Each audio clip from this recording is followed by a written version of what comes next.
C'est quoi ce figuré en 2024? Pourquoi je parle de 2024? Je parle de 2024 parce que c'est le moment où j'aspire à ce que soient pleinement installés les 5 points, les fameuses 5 étapes qui permettent à nos clients de rassembler leur famille pour l'éternité, en posant les bases aujourd'hui. C'est là où je vais vous dire quelles sont ces 5 étapes.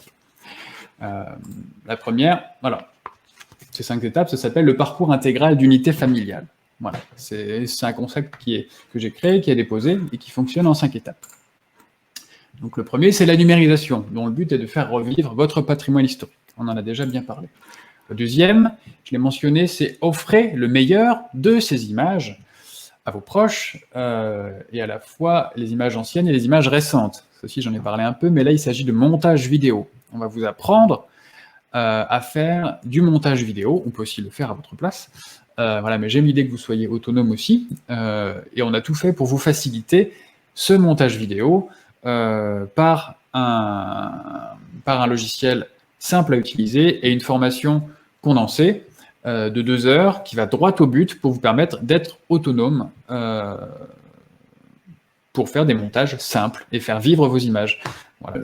La troisième étape, accueillez des séances mémorables de projection en famille.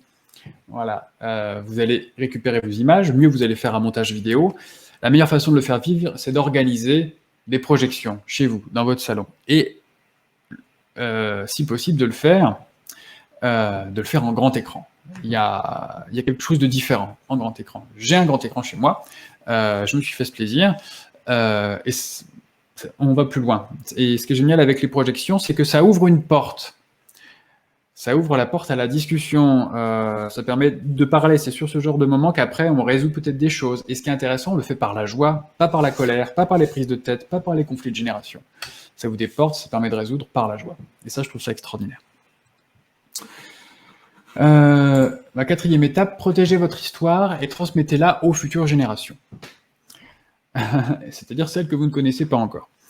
Alors, là, concrètement, il s'agit de la question de protection des données. Comment est-ce que vous conservez vos données, vos films? Comment vous protégez tout cela à long terme? Si vous avez envie de transmettre cela, est-ce que vous avez déjà pensé comment on peut s'assurer que tout cela soit transmissible à long terme, ces montages? Comment s'assurer que ce soit encore regardé dans 50, 100, 150, 200, 300 ans? Voilà, il y a des solutions pour commencer à y penser aujourd'hui. Et ça a particulièrement du sens, déjà, pour protéger vos données, parce que quand on sait protéger ces films, on sait protéger toutes ces données, ces fichiers, ces documents, et d'autant plus dans un contexte qui se digitalise toujours plus. Je sais que tout avance très très vite, sûrement trop vite, et que beaucoup de mes clients sont un petit peu perdus. Donc là, on va apporter un peu de guidance sur qu'est-ce qu'on peut faire pour que vous ne soyez plus noyés, et c'est quoi les bons outils, surtout les bons réflexes, principaux pour protéger votre vie numérique. Ça, c'est un point très important. Et que cela soit transmissible à long terme. Donc, un petit point en termes de sens sur ça, c'est que dans un contexte d'incertitude face à l'avenir, on sait quand même pas forcément où on va, je trouve ça important de permettre aux enfants d'être au clair sur leurs origines. Et je trouve que c'est un bon moyen de les accompagner dans leur développement et les épreuves qu'ils surmonteront. C'est pour ça que je m'intéresse à ces futures générations. Je trouve qu'il y a une démarche altruiste là-dedans. De faire le bien pour ceux qu'on ne verra jamais. Par la numérisation, c'est ce que l'on fait. Et enfin, 5e point de mon programme intégral d'unité familiale, réparer ou accepter vos brisures familiales et désactiver vos conflits de génération. Donc là, apparemment, on sort de la technique, on sort du numérique. Donc non, on va encore utiliser le numérique en complément d'approches et de techniques dites alternatives pour pouvoir faire cela. Ou en tout cas, faire une démarche pour essayer de faire cela. Quand on a des brisures familiales, il y a des solutions, soit pour réparer, ou alors simplement pour accepter, c'est-à-dire pour accepter le fait que ce n'est pas possible, et au moins se soulager et mieux vivre avec ça. Il y a plein de choses qui existent, et voilà, et donc ça, j'en parlerai un peu plus tard, de façon plus complète.